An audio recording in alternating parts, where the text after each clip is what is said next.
Hello everyone, start करते हैं आज की वीडियो को। और आज की वीडियो में जो हम बात करने वाले हैं मुख्यतः ईरान, इजराइल और यूएसए के जो बीच जो युद्ध चल रहा है उसकी बात करेंगे। और इसमें हम दोनों ही लोगों की बात करेंगे, चाहे यूएसए की बात हो चाहे ईरान की बात हो। यहाँ पर अभी हाल ही में एक उनकी जो मीटिंग थी, मतलब एक प्रकार से जो उनका संबोधन था, मतलब राष्ट्रपति ट्रंप का संबोधन, वो पूरी दुनिया उन पर नजर गड़ाए हुए थी कि हो सकता है अमेरिका एक चीज ये कर दे कि युद्ध को क्या कर दे, समाप्त करने की घोषणा करे। जो भी रीजन हो, जो भी कारण दे, लेकिन युद्ध को समाप्त करने की घोषणा कर दे। लेकिन जैसे ही वो संबोधन होता है पूरा मार्केट क्रैश हो जाता है और पूरा मार्केट गिर जाता है। और इसका सबसे बड़ा कारण ये है कि अमेरिका के जो राष्ट्रपति है उनका ये कह देना कि ईरान पर अभी और हमले तेज होंगे अगले आने वाले कुछ सप्ताहों में। और यही रीजन है कि जो पूरी दुनिया है इस चीज का, सीधी सी बात है, मार्केट उसका रिफ्लेक्ट करेगा। और मार्केट ने उसको रिफ्लेक्ट किया और मार्केट धड़ाम से डाउन हुआ।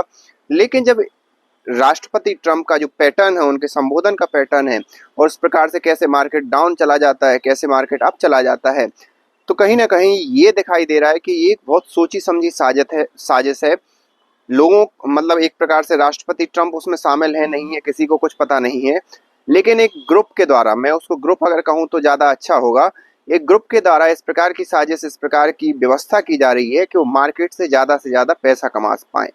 क्योंकि जैसे ही राष्ट्रपति ट्रंप का ये संबोधन होता है मार्केट से लगभग 9 लाख करोड़ कोई छोटा मोटा अमाउंट नहीं होता है, 9 लाख करोड़ एक प्रकार से साफ हो जाते हैं। 9 लाख करोड़ का साफ होने का मतलब ये है कि किसी ट्रेडर ने हो सकता है ये सोच के लगाया हो पैसा कि भाई इतना पैसा बढ़ेगा तो हम अपना मुनाफा कमा लेंगे, लेकिन अगर वो इतना नीचे तक जाता है तो हम उससे मार्केट से बाहर हो जाएंगे। जिनको शेयर मार्केट के बारे में पता है वो इस भाषा को समझ पा रहे होंगे।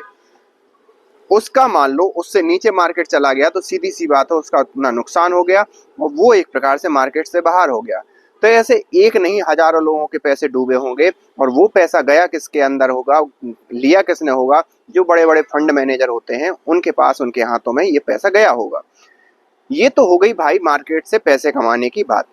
रियल स्थिति में अगर हम बात करें तो ईरान ने के जो राष्ट्रपति हैं उन्होंने भी एक लेटर जारी किया अमेरिका की जनता को और ये कहा कि हम किसी भी प्रकार की कोई चीज गलत नहीं कर रहे थे, लेकिन अमेरिका हमें आतंकवादी राष्ट्र घोषित करने या एक प्रकार से आतंकवाद का जो थप्पा है वो लगाने की कोशिश कर रहा है। बात कुछ हद तक सही भी है क्योंकि अमेरिका ने यही काम इराक के साथ किया, अमेरिका ने यही काम सीरिया में किया, अमेरिका ने यही काम लीबिया में किया। और अमेरिका का सबसे बड़ा एक जो इंटरेस्ट पॉइंट है वो है ऑयल।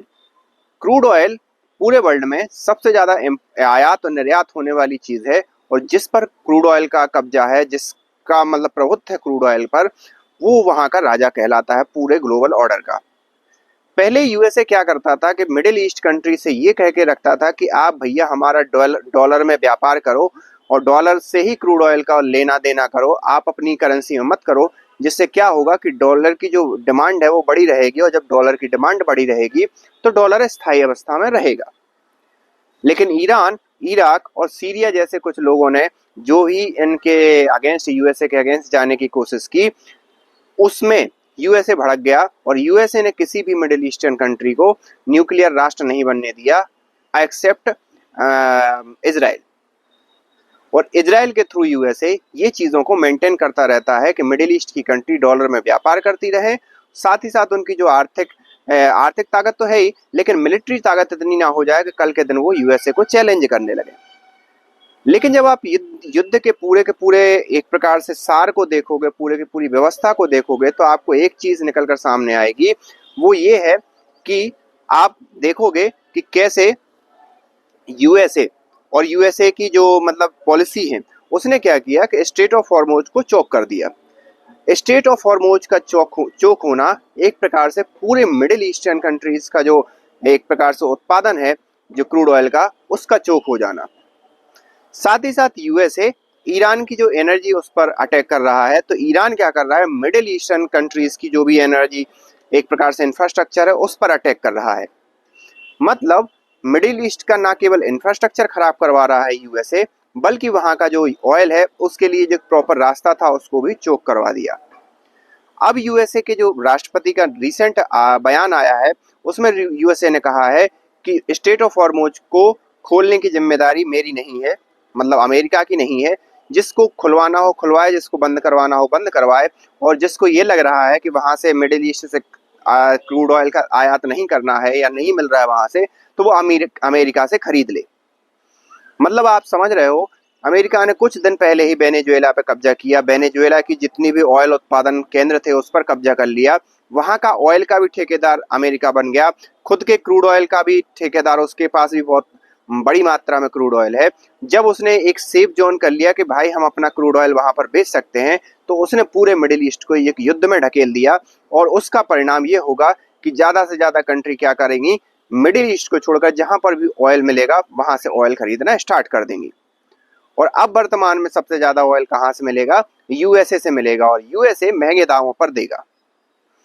तो सीधी सी बात है, हथियार बिकेंगे, क्रूड ऑयल बिकेगा, तो इसमें फायदा डायरेक्टली इनडायरेक्टली किसका होने जा रहा है, यूएसए का। तो जब भी जहां पर भी युद्ध होगा, वो कहीं ना कहीं यूएसए, उसकी बहुत सोची समझी हुई साजिश रहती है कि कैसे न कैसे अमेरिका का जो एक प्रकार से व्यापार है उसे बढ़ाया जाए।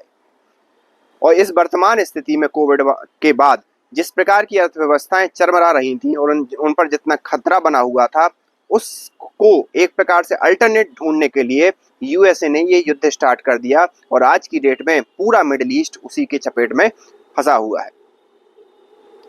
रही बात इजराइल की, तो इजराइल को भी फायदा है, इजराइल गाजा पे तो कब्जा कर ही लिया है, साथ ही साथ लेबनान के अपने हिस्से पर कब्जा कर लेगा।